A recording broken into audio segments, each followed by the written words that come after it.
नमस्कार, times of Swaraj में आप सबों का स्वागत है और मैं हूं संतोष सिंह। और आज हम टाइम्स ऑफ स्वराज में चर्चा कर रहे हैं कि अतुल बाबू, आप सॉल्वर गैंग को लेकर बड़े बड़े दावे कर रहे थे और आपको याद होगा कि शुरुआती दौर में भी हमने सवाल खड़ा किया था कि सॉल्वर गैंग आपके तमाम प्रयास के बावजूद भी वो लोग भेदने में कामयाब हुआ है। आप उस समय में मान नहीं रहे थे, अलग अलग तर्क दे रहे थे। अब सवाल यह है कि सहरसा के जो 2 टीचर पकड़ाए हैं, जिसकी जांच के लिए जिन्हें पटना भेजा गया था, वो लोग समय पर ज्वाइन नहीं कर पाए थे। पटना में इस तरीके की व्यवस्था थी कि वो पकड़े गए। अब आप सोच लीजिए कि क्या स्थिति है। आप कह रहे थे ना कि सॉल्वर गैंग को हम चलने नहीं दिए, कैसे चला गया वो 2 टीचर।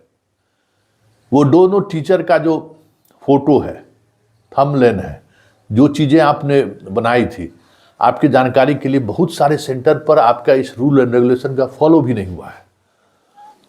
ये वजह जो भी हो, जल्दबाजी भी हो या जो भी हो, या जो भी चीज़ें रही हो, लेकिन पालन नहीं हुआ है। अब बताइए ये 2 टीचर कैसे अंदर आ गया।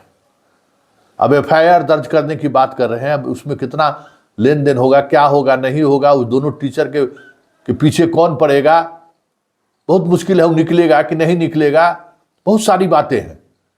लेकिन सवाल यह है कि उस दोनों टीचर ने बीपीएससी की परीक्षा में शामिल हुआ, फर्जी तरीके से सॉल्वर गैंग उसके साथ हुआ और सॉल्वर गैंग फिर उसके साथ परीक्षा में शामिल हुआ। शामिल होकर फिर रिजल्ट ले लिया।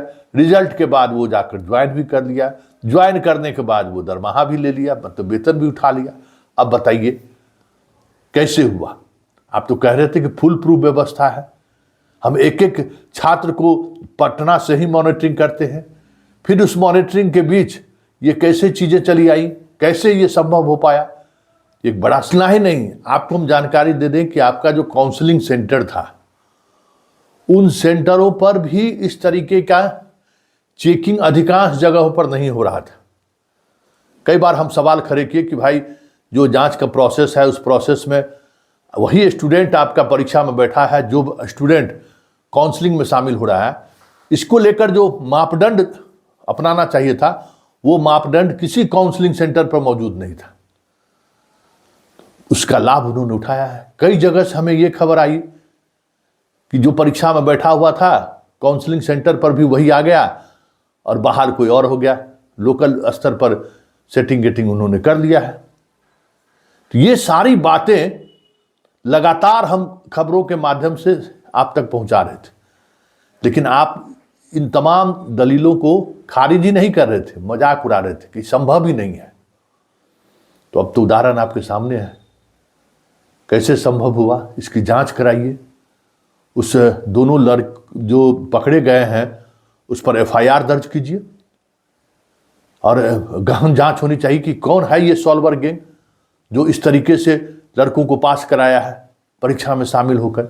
इस दोनों लड़के के बदले में कौन परीक्षार्थी परीक्षा दिया। आप खुद बीपीएससी के चेयरमैन के रूप में एफआईआर दर्ज आपको करानी चाहिए जब ये पकड़ा गया है तो। लेकिन सवाल यह है कि हर साख पर उल्लू बैठा है। अंजामे गुलिस्ता क्या होगा हम भी समझते हैं। आप जितनी होशियारी करने की कोशिश करते हैं, आपकी होशियारी मुझसे बेहतर कौन जानता है कि आप कितनी होशियारी से ये चीज़ें करते हैं।